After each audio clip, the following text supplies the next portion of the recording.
Alright, welcome back ladies and gentlemen to the Chupacabra tutorials channel.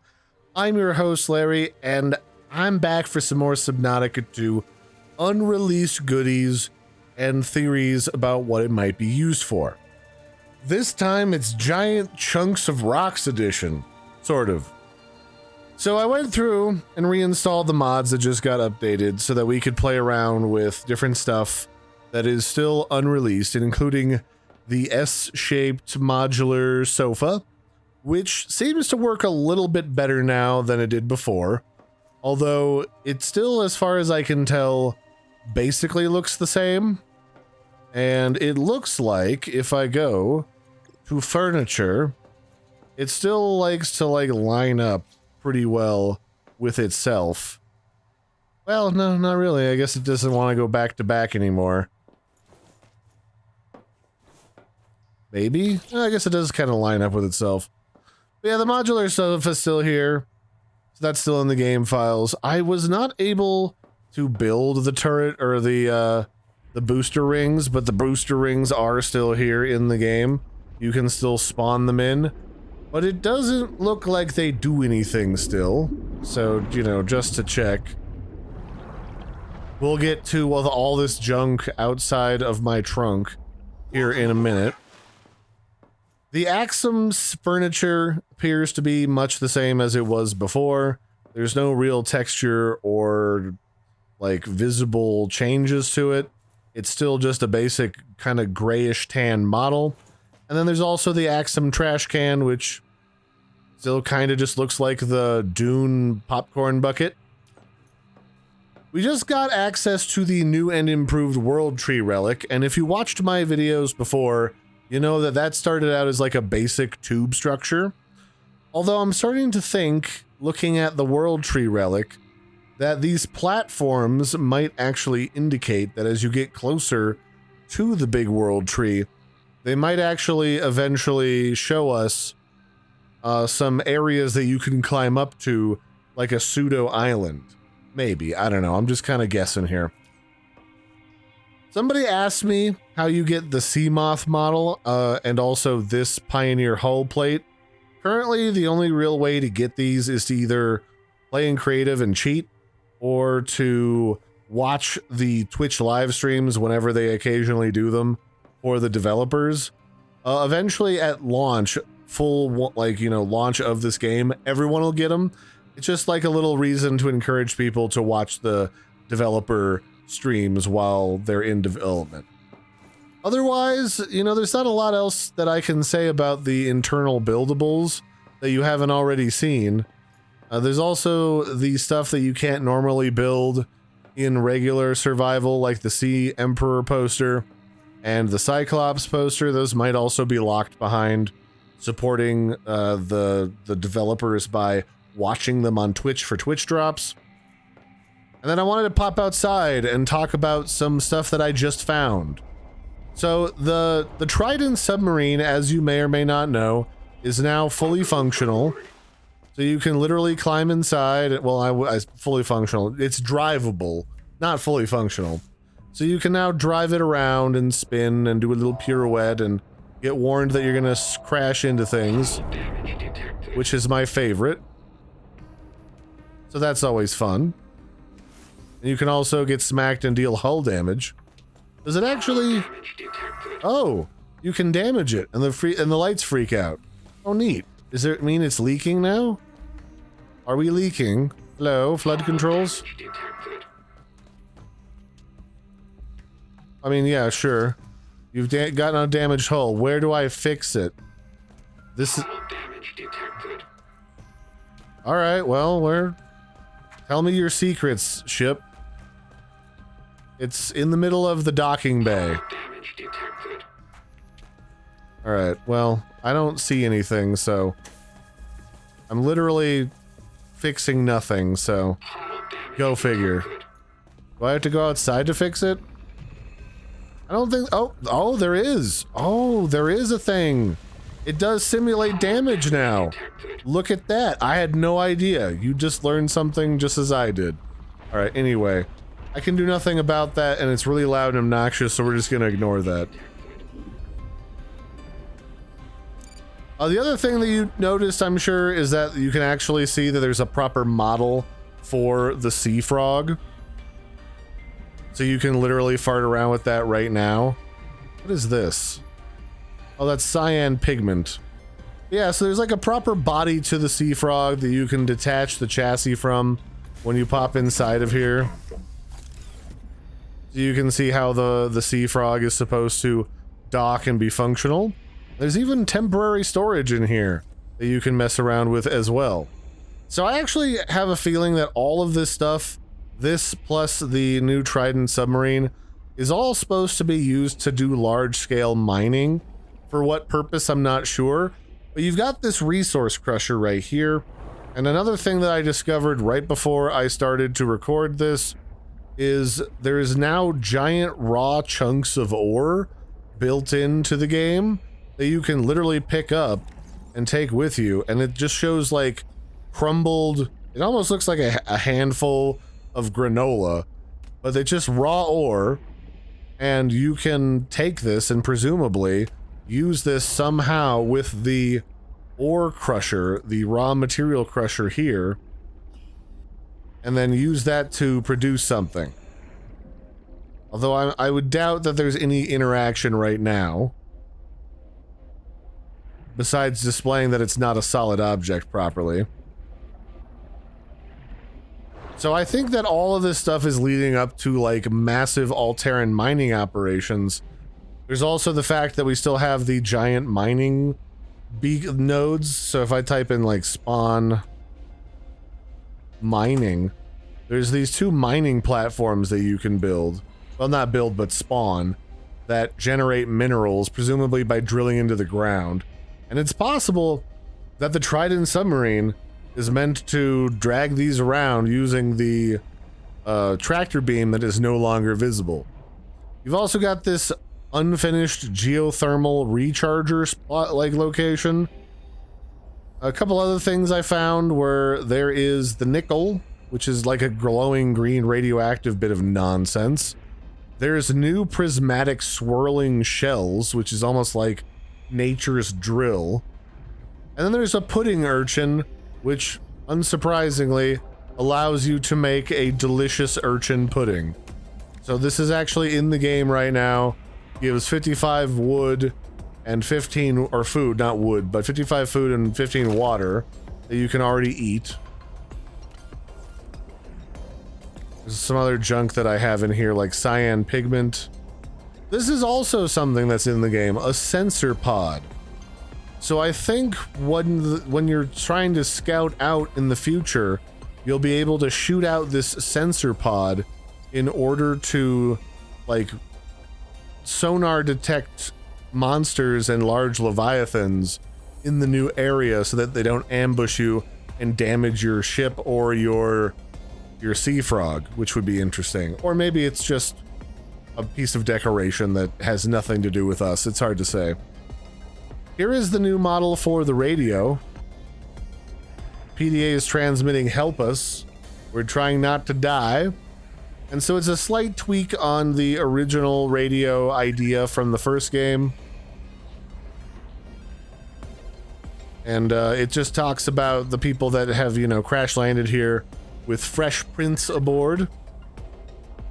Any Cicada crew or frontiersmen in the region should send help back.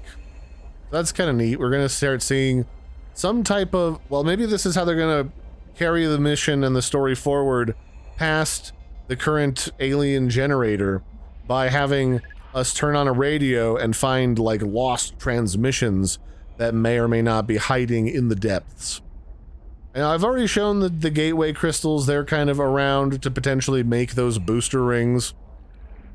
Something else I found in the game files were these Axum decorative pots that have, growing plants in them. Now, I don't know for sure if these things are actually going to be in the game anytime soon, but, if somebody's planting potted plants around, maybe there's still those Axum tailings still knocking around that we'll have to fight off not too long from now. Because they talked about them in the main game, but they haven't really done anything with them. Oh, they both disappeared. So there's a couple newer fish in the game. If I spawn the Shadow Gordy, and there's another thing in here that I found in the spawn menu. Actually, it's not there. It's called a Quadrate. Spawn Quadrate. And it's like a bright red Gordy that is different and new. And then there's this Shadow Gordy that I also found in the files before that somehow interacts with and does stuff in the world.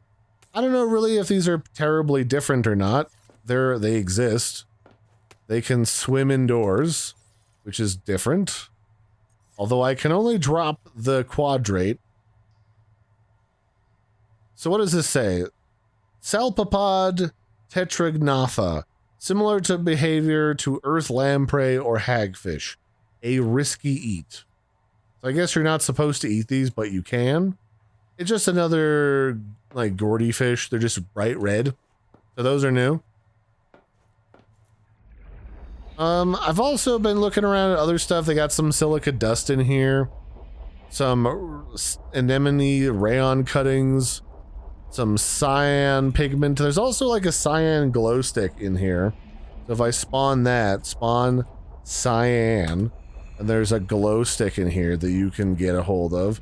That might end up being just for like decoration or sea bases or wreckage that we find out and about, but that's there. Like I mentioned before, there's also Axum etching acid that you can run into. So there's a whole bunch of different stuff that is currently in the game that I'm curious what you end up doing with it. And it's all sort of pointing towards deep sea mining and getting access to very large chunks of ore, as you can see here. So let's see about this bad boy. So we can clearly damage it. And it got crunched over here. Or did it disappear? I guess if it unloads and reloads, it resets back to what it was. Well, let's go knock this thing into some stuff and see what happens. This turned back on. Let's turn that off and go whack into stuff.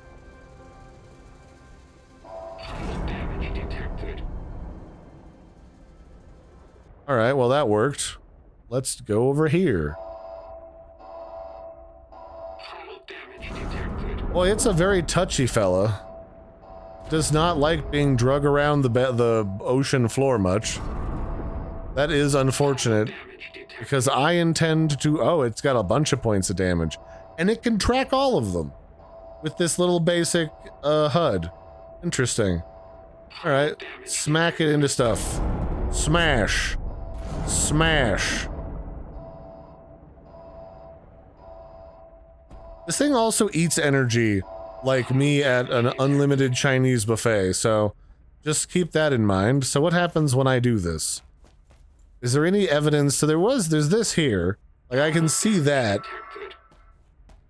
And it goes into, like, emergency flashy lights mode when it detects damage. But what does that look like? Does it just... Oh yeah, I guess it just generates these little pock marks all over. So here's a little bit of bad news. This probably also means that in the not too distant future, we're also going to be getting back base damage to our bases, which means that for all the guys and gals out there who think it's hilarious, including myself, to build their bases in Collector Leviathan territory, that could end up being very bad. Just saying. It would be hilarious, but also very bad. Alright, well, I guess once it's crunked, it's crunked, so let's go far enough away to reset it, so I don't have to listen to it whine repeatedly. Alright, there it goes. Now when it comes back, it should be fine. Yep. Brand new. I wish my car did that, but no luck on that. So anyway, let's play around with this sea frog. So it's got some built-in storage, and people are probably telling me that I should have guessed that this is going to be a grappling arm, because it already looks like a grappling arm. It's got these little prongs that latch onto things with a suction cup in the middle. And this is probably going to be a combination mining arm slash like sonic blaster arm on this side. Although whether we'll have to upgrade it to get some of that utility remains to be seen. It also goes pretty quickly on the ocean floor, although the clicking noise is a little bit wild. And it can jump. So if you press and hold space, it jumps in the air, which is kind of fun. So clearly it's meant for getting around weird obstacles at the bottom of the ocean, possibly for jumping across tar fields, tar ponds. Because I know there was another YouTuber that was able to get access to and spawn one of the new Leviathans that we're going to get. They're just like a big tar eel, which is roughly the size of 2 of those large marrow breaches put together from the hot zone. We still have to see that weird lamprey looking critter, that shadow lamprey that we haven't seen like yet. We've only seen like a preview picture from the developers, but we've definitely seen some cool stuff. There's also these improved Axum foundations that we've got in here, along with the regular foundations. So these are the superconducting foundations that allow us to use these new superconducting solar panels. And then these new solar panels are kind of interesting because they crap out a bunch of these little particles into the air. And I don't know if this is new because I'm playing around with the superconducting platform or not, but I also noticed that the lines of electricity between the buoys are a little bit different now. Rather than just a basic blue line, they look like electrified. Like they're multiple cables conjoined together. I don't know if they normally do that. Do they? Let me check. Let's grab some exterior facility stuff. No, I guess they just do that now. Maybe I just had my settings different before. I don't know. But there's definitely some interesting particles that go on here with these new pieces of electricity. And there's like little electrical zappies inside the superconducting foundation as well. So there's a bunch of stuff, and I'm really thinking all of this is leading to one specific place, which is having to go out and do some deep sea mining in the new area, because there's going to be what looks like a lot of cave areas and what's going to be a lot of different materials that you have to gather in order to do something. We definitely don't know what it is yet. So that'll be it for now, ladies and gentlemen. I've been your host, Larry. Don't forget to like and subscribe, and have a good one. We're going to continue to look at this stuff as more things get added, and right now it's looking good, but we won't know till we see the next drop of stuff for 1.2, which is going to be the multiplayer update, and that's going to be adding a whole bunch of other stuff that's on the roadmap, which I'll preview soon. And until next time, I hope you enjoyed checking all this funky stuff out, and I'll catch you later. Bye, everybody, and have a good one.